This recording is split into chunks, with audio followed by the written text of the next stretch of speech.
Hello and welcome to a midweek edition of Wardy's Waffle. You can see I'm at the Stray Station. I'm at Newark Station at the minute, just waiting to catch a train to King's Cross. I'm talking at a farming conference down in Kent this afternoon, early tonight, so I'm just waiting to catch a train. Anyway, this update, it's purely on our Capulet beans. I got asked by Eric to go down to Warwick University. Those regular viewers of this channel will realise or know that the beans were bred from there originally, and Eric's been involved in this for some time. Eric's the plant breeder, so I'm going down there and also meet Simon Weston. Some of you will remember Simon Weston was involved in the Falklands War, and he does a lot of public speaking now, and he was on one of the warships there, I think it was the Sir Galahad, and suffered horrific burns. But I met Simon the other day. He does a lot at Warwick University, and I talked to Simon as well in this update, and see the beans and talk to some of the others involved in the project. There's a really interesting development happening at Warwick University. Also, we cooked some of our beans for the first time. Eric cooks those, we have those on toast, and we talk about what the plans and what we're going to be doing for the future of these beans. Anyway, that's this week's midweek update rather, so hope you enjoy it, and we'll see you at the end. So I've just arrived at Warwick University to meet Eric and Simon Weston and some of the team who are looking at all this food security and trying to make interesting dishes out of food and not waste anything, have zero waste. Anyway, we'll just go in and meet them, and we'll have a look around here. Really fascinating morning ahead. So you can see I've got Eric here and Harry's family farm nearby, and Harry does the contract farming, is that the commercial of the farm here, and also gets involved in some of the trials. So Eric, we've got some glass houses here, and this is the main site where all the trials are done and where all the beans have been started. Yeah. So what we're looking at, this is a place under construction. A place where we're putting some new tunnels. You can see here some bases. The university plans is to redevelop the greenhouse and put up new structures. And alongside it at the back is where the field research is done. So that's where Andy's trials. And so those trials that we've just driven past now, those fields, you said there's 8 1 hectare blocks one side, and 4 the other side, and you grow those all on the rotation. And the rotation is? It's cereals, and we'll be rotating with these beans. So it's a 1 in 8 rotation on the trials area. And then the other 4 hectare area, it's primarily cereals, but we'll grow some beans in half of it next year, this coming summer. And how far away are you from here? The main farm is about 3 miles from here. So it was quite a nice block of land as an extra arable sense. But from a point of view with Eric with the beans, what we were looking for was another break crop option, and I think that's really where we're trying to push and get that other option, which, as we all know, rapeseed's quite expensive to grow, easy to put in, expensive to grow. So we were looking at another option. I think these beans, when we get it right, we'll be up there. So where are we going now, Eric? What we've got lined up? We've come together. The purpose of today is actually to taste the beans with tomatoes that we grew in one of the greenhouses here. So that's we need to eat our. That's what we've been growing. So good. And a few people as well. We're meeting everybody as well who's involved in the job. Great. Right. So the idea of today is we are going to be cooking some of the baked beans and using them as well and trying them. We've got some bread here as well that's been baked locally. We've got Simon Weston here. Some of you know Simon. And we are going to be trialling this now, and I'm going to have a tour around some of the experimental stuff here they're doing around the university. So I'm looking forward to a great morning here. Baker. And the bread is made from the flour? So we've got 3 loaves where the bakers put in 10 or 15% of bean flour of the Godiva. Okay. So we can start with the Capulet. So those are beans from your farm. And they've been pressure cooked, so that's the way they would look in a tin. That's what they look like. You can see how they're swelled, haven't they? But that's obviously it's in a jar. It's been done in a home kitchen. And these would be the Godiva with a mixture of Capulet. So we're going to be selling some of this in a zero plastic store in Stratford. Right. Yeah. This is what they look like. And when you say Eric Zero Plastic Store, just explain. Zero plastic, zero waste. So Yeah, it's a place where you can bring in a container. That's right. So you bring your own container and you weigh things out. Yeah. And Right. it's all dry goods. So dry beans is a really good. Yeah. addition. And what's the idea here of having the two mixed, having Capulet and Godiva mixed? But it's just a way of introducing the Godiva. Right. So Capulet being something familiar, Yeah. like a haricot bean. Godiva is something very different.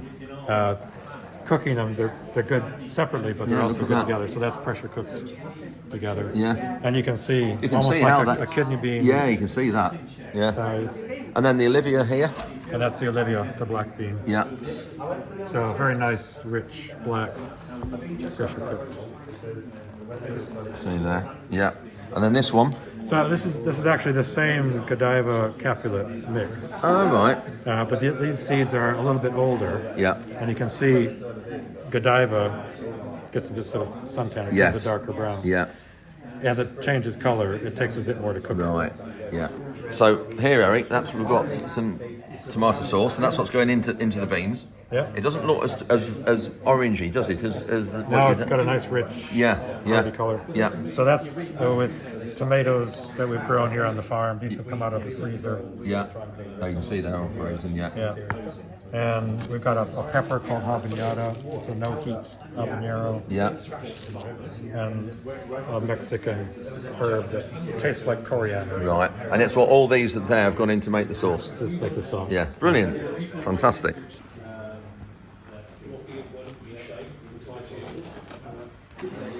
So Chef Eric just having a bit of a practice. That bread looks lovely. Just need lashings of butter. Yeah, we could do it at home in the kitchen now, in the yard. It'd be good. So I've got Charlie with me, and your involvement in this sort of experiment, Charlie, is that you have got a couple of shops. That's right. So we are going to be the retail partner working with the project, and the kinds of shops that we have are really, really different. They're actually zero waste shops, refill shops. Yeah.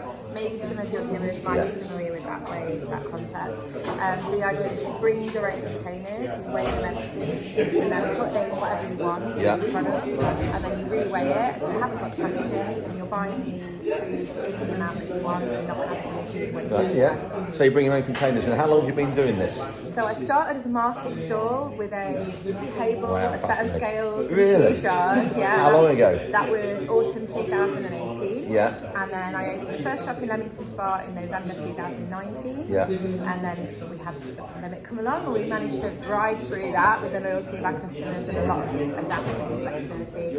And then the second shop opened in June 2022, and that's in Stratford-upon-Avon. So yeah, both Warwickshire based. Yeah. But we do also have an online offering as well. We do sell some of our things on the website as well. Oh, great. Well, what we might do is, when we get further into this break, might come and visit your shops and have a look and put it on internet. Oh, yeah, we then do the that. viewers can see all, That'd be great. it'll complete the picture, won't We can it? show you how it all Yeah, works. yeah. Brilliant. Great, thank you. So, here we have the first offering there with some toast and some lovely butter. We've got another lot here. What have we got in this one? So this has a bit of Olivia in it. So I'm going to maybe add a bit more Olivia. Yeah. I'll just add some color.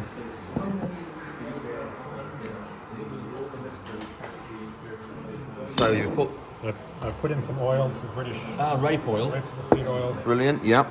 This is the magic sauce with the tomatoes and peppers we grew here. Yes. So turns out ketchup works just as good. But Is that enough sauce? Yeah. that's enough sauce. I am going to put a bit of barbecue, smoky flavor in. Yes. Put a little plug. Yeah. Bit of Liam Parents. Worcestershire sauce. Yeah. Yep. I'm gonna put a little down. Go on, tip it in. And a bit of cider. So if anybody wants to add more of these, they can. I'm just going to put a standard Little flavor. bit in, right? Yeah. And then you've got some. Is that? This is salt from Droitwich. Oh, right. So it's What's the special about Droitwich salt? it's local. Right. Silly question. What is salt? So obviously we could add more sauce, but this is just a standard. Yeah. Very simple stuff. I'm going to taste it.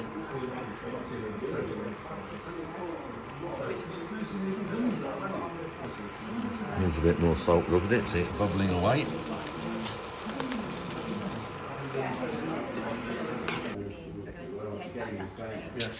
So you can go with butter, without, add your own butter, grab some beans.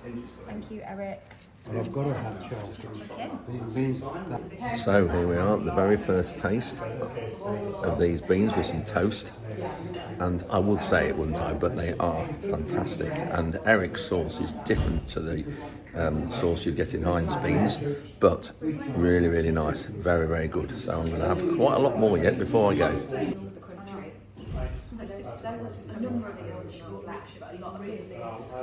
So we've got the different sorts of bread here that's got the bean flour in it. That's the one that's got, this 15%, that one? 20%. 20%, that one. 15% and 10%. I won't handle it. If you wouldn't mind holding that one up. You see the, so that was 20%. Right, brilliant. Yep, you can see. That's 15. Yeah, look at how much more open that is. And there's 10. That's 10. That doesn't look a lot different to the 15. No, actually, it does doesn't. It? No. So you can see we've got Simon Weston here and Steve Bailey, along with Roseanne, who is here just clearing up, and also Eric, started the company Neutral. So, one of you. Simon, what is it all about for a start? Well, it's about growing food sustainably. Yeah. It's growing food that hopefully will be affordable and will be able to be grown all over the world in areas where growing food is difficult, you know, because it's about not just those of us who can afford to eat, but those people who struggle to be able to afford to eat. And it's about finding a new way of doing things and a more affordable and, as we say, sustainable way. And it's finding a way that we can grow food that is safer as well for the product. So it's growing some of the foods in tunnels, but in a way that if some part of it breaks or gets damaged, you won't write off all the crop inside, which is what you've got to do now. Yeah. So whose idea was it then to start it, or who's to go along with something like this? I think really it's something that just sort of from our relationship develops and our general interest. Yeah. And we both come from sort of different backgrounds. Yeah. But a lot of what we saw between us was sort of common sense, and why aren't we doing this? And so part of the idea was, well, nobody else is doing it, let's do it ourselves. And along the way, we were lucky enough to sort of build a relationship with Eric Holub and Roseanne. And again, we're more like-minded people, and obviously, part of that journey, Andy, is with yourself. And it's about actually sort of demonstrating to people that you can do things slightly differently and make a huge difference. One of the things, part of my family is sort of in the health service, and it's recognised actually that if we do things in a certain way, we can improve public health. Yeah. Whilst at the same time creating some form of security in sort of food. And as Simon says, we're looking to sort of make things more affordable. Part of making it more affordable actually is to reduce the food miles. And for us, we know that we can grow in communities. In the past, Simon, you've done a lot of inspirational talks, haven't you, and gone around talking to other people. Have you had any ideas about this from those talking to people like that? Has it surfaced from there? No, not at all. The audiences I speak to, it's about inspiring people to go out and do things for themselves. If they've got a thought process, if they've got a plan, if they have a procedure, if they've got support, to go and seek out whatever it is in your world that you really want to do. They say if you do the things you enjoy, you never work a day in your life. And I enjoy speaking to audiences and trying to inspire them to think differently, to go out and achieve and enjoy their world, enjoy the world that they occupy right now, because as I get older now, I'm realising it's going to be gone very, very quickly. Yeah. Go and enjoy yourself, but dare to be different, dare to explore. Whether it's your own mind, whether it's the world, whether it's your lifestyle, whatever it is you want to do, go and explore. I think it's fantastic because obviously you've been through a lot in the past a lot more than anybody has done. But I think to do that and say that, to help people and come along and say, you know, achieve what you want to achieve in your life, you can achieve it if you want to do. Well, the only thing that stops you is you. Yeah. You know, the biggest barrier you face in your life is your own imagination. Yeah. You know, if you don't go out and make an attempt, the only thing you can guarantee is you'll never do it. Yeah. Because if you don't attempt it, if you don't try, you're guaranteed failure. Yes. But if you get out there and give it a go, you just don't know. I've been speaking recently to a chap who's well on his way to becoming a billionaire by doing something that everybody said was impossible. And, you know, and you just got to turn around and say, good on you, fella. Mm-hmm. You know, and I'm the first. I love people that go out and make a difference. As Steve says, that's all we're trying to do, is make a difference in our way, in our small way, hopefully, that will grow, because it'll excite farmers to grow more beans, more people to use more beans in a different way. You know, at the end process is eating them, of course, but being able to turn out something, the beans we had today were fantastic, but using beans to make bread. And that's unheard of, isn't it? Who would have thought of that? Well, exactly that, you know, so beans can become the new pasta. But there obviously is a different flavour, different taste, different texture. But you can enjoy it just as much. You know, for students, for people on lower incomes, if you can get a big 5 kilo bag of beans and make several meals out of it, then actually, and if you're getting it for a good enough price, it's actually very sort of achievable, and people will be fed, won't be hungry. You know, we just need to do things differently. You know, and this country, we can. We just need the political will to support us, support the farmers, support those of us who've got new ideas. And if we can do that, and then people to buy it and get involved, because what we ate today was really, really nice. It was different. I like baked beans, but having beans that were cooked slightly differently with different sauces in the way that it was. And the different bread. And the different bread, the bread being made from beans itself. You know, and it's protein bread. There's so many different things about what we're doing that can make a difference in so many people's lives. And, you know, long may it continue. Exactly. Well, thanks very much, guys. Really, really fascinating. So, had a great morning, haven't we? We have. Fantastic. Superb morning. Thank you. So, one of you, Steve, do you want to, what's along here? This is your sort of caption: envisage a food system. This serves public health. Using seed, soil and the British Sunshine. Yeah, so that's your strap line, as you say. Absolutely. And then these are all the different. Are these all crops grown here? Yeah. And obviously they're varieties that have actually sort of been trialled here at sort of Warwick. So these are obviously all your beans. You've got different tomatoes. There. Different peppers. Different peppers along there. That's the mission. Parsnip, beetroot, carrot. So I'm coming into the middle of Stratford with Eric, and Claire's shop's just up the street here, just behind us. We're just going to go in there, and Simon and Steve's in there, and Roseanne as well. And we're just going to look at this zero waste packaging shop. This is the store just here. So, zero waste store.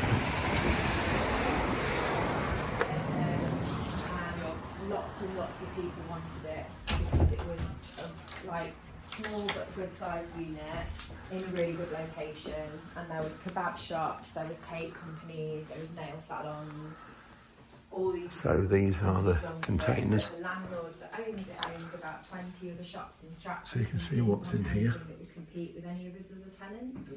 So that gave me a bit of an edge that I was doing something completely different. The price of it. So you use your own container. Like Sarah had to wait a long time. All sorts of jumbo oats, porridge oats. It was like. So that's the size of them. They're quite deep. And the idea is you put your container underneath here, pull the handle, and that moves up, opens up the gap here, and then the food drops down. See all the different things they've got, what they've got here. But then comparatively the rent is quite reasonable. Pumpkin seeds, sunflower seeds, and this is the price. So the beans are going to be coming into here. It's going to move some of these about so they're in the middle. But the price here, quinoa is 63p per 100 grams. The price she's going to be selling these Capulet beans at is about the same. But what you do is, if you don't have your own container, you can get a jar the benefit that you have by not being right. You weigh it empty, put it in here, empty container to weigh, put on your full weight, and then it'll take the amount off. It doesn't matter that much. You print a label, put it on the jar, scan it, and that tells you how much it is. Then you go to the till and pay. But there's also all sorts of stuff you've got here. So much of what I try to do is like cross Got hair wash, so shampoo, big containers, hand soap, huge amount of different things. It's all zero waste in here. So you bring your own container to cut down on the packaging. That's the idea. Suppliers that have, we try to do that. We try to signpost people. You know, I'll send people to the open days at the mill and things like that. So I've just arrived at King's Cross. You can tell by the roof of the station. Just been editing the video and putting it together. So I hope you enjoyed that little look at Warwick University, talking to Eric and some of the people involved in the project. So thanks for watching, and we'll see you on regular update on Sunday.